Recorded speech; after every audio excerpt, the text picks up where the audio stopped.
Gold, trusted gold buyers. మీరు తాకట్టు పెట్టిన బంగారాన్ని విడిపించి ఈ రోజు ఉన్న మార్కెట్ ధరకు కొనబడను.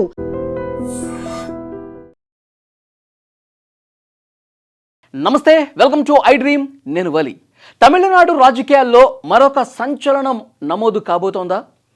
ప్రస్తుతం సోషల్ మీడియా వ్యాప్తంగా తమిళనాడులో దీని మీదే చర్చ జరుగుతోంది. హీరో ధనుష్ కూడా రాజకీయ ఎంట్రీ ఇవ్వబోతున్నాడు అని. ధనుష్ ఒక కార్యక్రమంలో పార్టిసిపేట్ చేశాడు. వాళ్ళ అభిమానులందరూ కలిసి ఒక రక్తదాన శిబిరం ఏర్పాటు చేశారు. దానికి హాజరైనటువంటి ధనుష్ కొన్ని కీలకమైనటువంటి వ్యాఖ్యలు చేశాడు. దీని చుట్టూనే ప్రస్తుతం తమిళ రాజకీయాల్లో తీవ్రమైనటువంటి చర్చ జరుగుతోంది. అతను ఏమన్నాడు అంటే, మీరందరూ కూడా ఇంతమంది ఈ కార్యక్రమానికి వచ్చి ఇంత ఐక్యతగా ఉండి ఈ కార్యక్రమానికి వచ్చారు అంటే ఈ ఐక్యతకి ఒక శక్తి ఉంది. కాబట్టి ఈ ఐక్యతని అట్లా వదిలేయద్దు. ఒక లక్ష్యాన్ని ఏర్పరచుకుంటే డెఫినెట్గా ఈ ఐక్యతకి ఈ శక్తికి ఒక అర్థం పరమార్థం ఉంటుంది. మీరందరూ కూడా సామాజిక కార్యక్రమాలు మొదలుపెట్టండి. మీకు తెలిసిన వాళ్లకు, లేకపోతే మీ గ్రామంలో కావచ్చు, మీ చుట్టుపక్కల కావచ్చు, ఎవరైనా సరే ఇబ్బందులు ఉంటే ఆ ఇబ్బందిని తొలగిపోయే విధంగా, వాళ్ళ సమస్యలు పరిష్కారం అయ్యే విధంగా మీ వంతుగా ధనుష్ అభిమానిగా మీరు అలాంటి కార్యక్రమాలు చేస్తే నిజంగా చాలా గొప్పగా ఉంటుంది. చాలా గొప్ప మార్పు సమాజంలో తీసుకొచ్చిన వాళ్ళం అవుతాం. నేను కూడా మీ పేరును పెంచే విధంగా, మీ పేరు ప్రతిష్టలు పెరిగే విధంగా ధనుష్ అనేటువంటి వ్యక్తి ఒక నూతన ఉత్సాహంతో, ఉత్తేజంతో మరిన్ని సేవా కార్యక్రమాలు చేయడానికి ముందుకు వస్తాడు. కాబట్టి డెఫినెట్గా మీరందరూ కూడా అలాంటి సేవా కార్యక్రమంలో పార్టిసిపేట్ చేయండి. ప్రజల బాగు కోసం, ప్రజలకు మంచి చేసే దాంట్లో భాగంగా మీకు తెలిసిన వాళ్ళకి మీకు చేతనైనంత సాయం మీరు చేస్తూ పోండి. నా వంతు ప్రయత్నం నేను కూడా చేస్తా. మీరు అలా చేస్తారని అనుకుంటున్నాను. ఎందుకంటే ధనుష్ అభిమాని ప్రతి ఒక్కడు కూడా కష్టపడేవాడు ఉంటాడు, ప్రజలు మేలు కోరేవాడు ఉంటాడు, ప్రజలకు సేవ చేసేవాడు అయి ఉంటాడు అన్నది నిరూపించాలి. మీరు ఆ రకంగా నిరూపిస్తారో అలాంటి కార్యక్రమాలు చేస్తారని చెప్పి ఆశిస్తున్నాను అని ఇలాంటి వ్యాఖ్యలే చేశాడు ఆ కార్యక్రమంలో. సో ఇదొక రాజకీయ ప్రసంగంగా చాలా క్లియర్గా ప్రతి ఒక్కరికి కూడా అనిపిస్తోంది.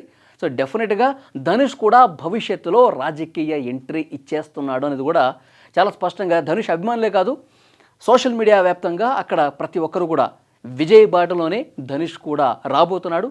Dhanush political entry almost confirm అయిపోయింది. సో గ్రౌండ్ ప్రిపేర్ చేసుకుంటున్నాడు.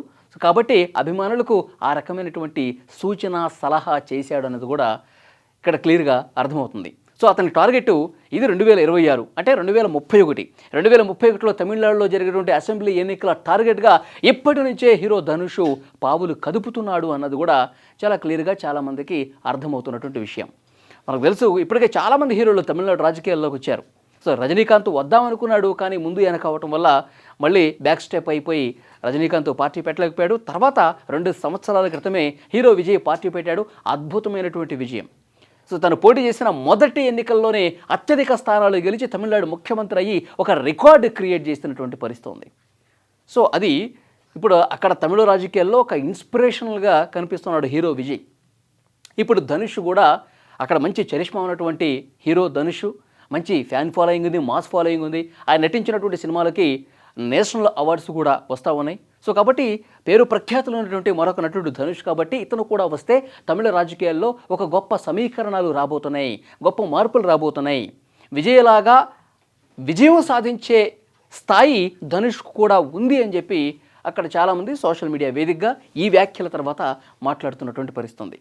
సో ఇదే కార్యక్రమంలో నేషనల్ అవార్డ్స్ గురించి కూడా చర్చ జరిగిందండి. హీరో ధనుష్ నటించినటువంటి ఏదైతే రాయన్ సినిమా ఉందో దానికి డైరెక్టర్ కూడా ధనుష్. సో మొన్న రీసెంట్గా ప్రకటించిన జాతీయ అవార్డుల్లో ఉత్తమ తమిళ చిత్రానికి డైరెక్టర్గా ధనుష్కి జాతీయ అవార్డు వచ్చింది. సో ఈ ప్రస్థానం కూడా జరిగింది. చాలామంది ఈ రాయన్ సినిమాకి అవార్డు ఎట్లా ఇస్తారు, రాయన్ కంటే మంచి సినిమాలు ఉన్నాయి కదా తమిళ్లో మహారాజా లాంటి సినిమా, సత్యం సుందరం ఇలాంటి గొప్ప చిత్రాలు కూడా ఉన్నాయి కదా, రాయన్ కంటే బాగుంటాయి కదా, వాటికి ఎందుకు ఇవ్వలేదు, మళ్ళీ ధనుష్కే ఎందుకు ఇచ్చారు, ఇలాంటి విమర్శలు చాలామంది చేస్తున్నారు. సో ఆ సినిమాలు మంచివైతే ఉండొచ్చు, కానీ విమర్శకుల ప్రశంసలు కూడా అందుకున్నటువంటి చిత్రాలు కూడా అవార్డులు వస్తాయి కదా. ఒకే వ్యక్తికి తమిళనాడుకు సంబంధించినటువంటి ఒకే వ్యక్తికి 2 అవార్డులు రావటం చూసి ప్రతి ఒక్క తమిళ ఇండస్ట్రీకి సంబంధించిన వాళ్ళు కావచ్చు, ప్రతి ఒక్క తమిళుడు కావచ్చు గర్వపడాల్సింది పోయి నా మీద విమర్శలు చేస్తూ ఉన్నారు.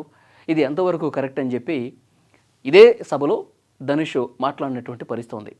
ఇంకొంతమంది ఇంకొక అడుగు ముందుకేసి ఏదో జరుగుతోంది వెనకాల, గ్రౌండ్ వెనకాల ఏదో మతలబు ఉంది, ఇతనికి అవార్డులు రావటం, ఇప్పుడు రాజకీయ ప్రసంగం చేయటం, అభిమానులకి సేవా కార్యక్రమాలు చేయాలని పిలుపునివ్వటం, దీని వెనకాల ఏదో మతలబు ఉంది అని చెప్పి విమర్శలు కూడా స్టార్ట్ అయిపోయాయి ఆల్రెడీ.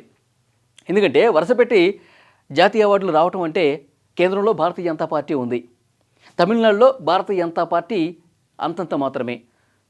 ఇక్కడ సినిమా వాళ్ళకి చాలా గొప్పగా ఆశీస్సులు అందిస్తారు తమిళ ప్రజలు. సినిమా వాళ్ళకి ఒక మంచి ఫాలోయింగ్ ఉంటుంది, జనాల్ని ఒక సమీకరించడంలో అద్భుతంగా జనాల్ని కార్యక్రమాలకి తీసుకురావడంలో, ఓట్లు వేయించుకోవడంలో గొప్ప పేరు ప్రఖ్యాతులు సినిమా హీరోలకు ఉంది. కాబట్టి మనకు కూడా ఒక మంచి హీరో ఉంటే బాగుంటుంది, మన పార్టీకి సంబంధించి, మన పార్టీకి కావచ్చు, మన పార్టీకి అనుబంధంగా కలిసి పనిచేసే వ్యక్తులు ఒక హీరో అయితే బాగుంటుందని చెప్పి భారతీయ జనతా పార్టీ ఏమన్నా ఆలోచన చేసిందా? దాంట్లో భాగంగానే హీరో ధనుష్కి సపోర్ట్ చేస్తూ ఈ విధంగా అవార్డులు ఏమన్నా ఇప్పిస్తుందా? భవిష్యత్తులో ధనుష్ పెట్టే పార్టీ భారతీయ జనతా పార్టీకి దగ్గరగా ఉండే అవకాశం కనిపిస్తుందా? భారతీయ జనతా పార్టీ కనుసన్నల్లోనే ధనుష్ నడుచుకునే అవకాశం కనిపిస్తుందా? సో ఇలాంటి ఈక్వేషన్స్ అన్నీ కూడా ప్రస్తుతం చర్చల మీద చర్చలకు వస్తూ ఉన్నాయి. ఎందుకంటే అంతకంటే మంచి సినిమాలు ఉన్నా కానీ ధనుష్కే జాతీయ అవార్డు ఇవ్వటం ఏంటి? దీని వెనకాల రాజకీయ కారణం డెఫినెట్గా ఉంటుందని కూడా చర్చ చేస్తూ ఉన్నారు. సో ఏదేమైనప్పటికీ నిన్న అతను చేసినటువంటి, ఇప్పుడు భారతీయ జనతా పార్టీ ఉందా లేదా అన్నది కూడా కాలమే సమాధానం చెప్తుంది. ఇప్పుడు సరైనటువంటి ఆధారం ఇప్పటివరకు అయితే లేదు. ఇట్లా ఊహించి చాలామంది విమర్శలు చేసేవాళ్ళు ఉంటారు కాబట్టి ఆ విషయం మీకు చెప్తున్నా.